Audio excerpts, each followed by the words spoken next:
বারা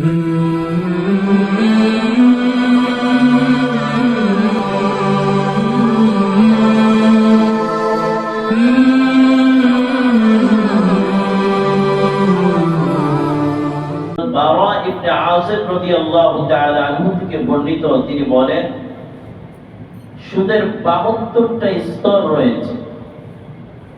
এই গুনাহগুলোর ৭২টা স্তর রয়েছে। সর্বনিম্ন স্তর হলো নিজের মায়ের সঙ্গে জিনা করলে যে গুনাহ হয় এই গুনার সমান, নাউযুবিল্লাহ। তাহলে যারা সুদ খায় এরা জেনে শুনেই সুদ খায়, না জেনে সুদ খায় না।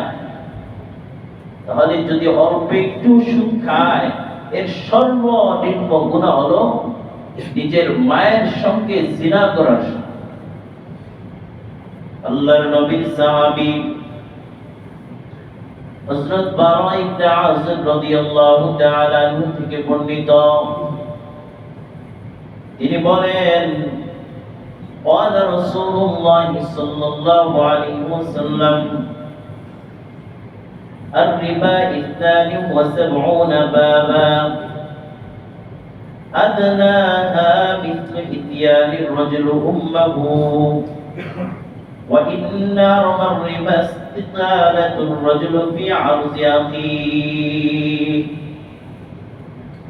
আল্লাহ হাবিব সাল্লাল্লাহু আলাইহি ওয়াসাল্লাম বলেন, সুদের ৭২টা স্তর রয়েছে, গুনাহের ৭২টা স্তর রয়েছে। সর্বনিম্ন স্তর হলো নিজের মায়ের সাথে ব্যভিচার করার সমান।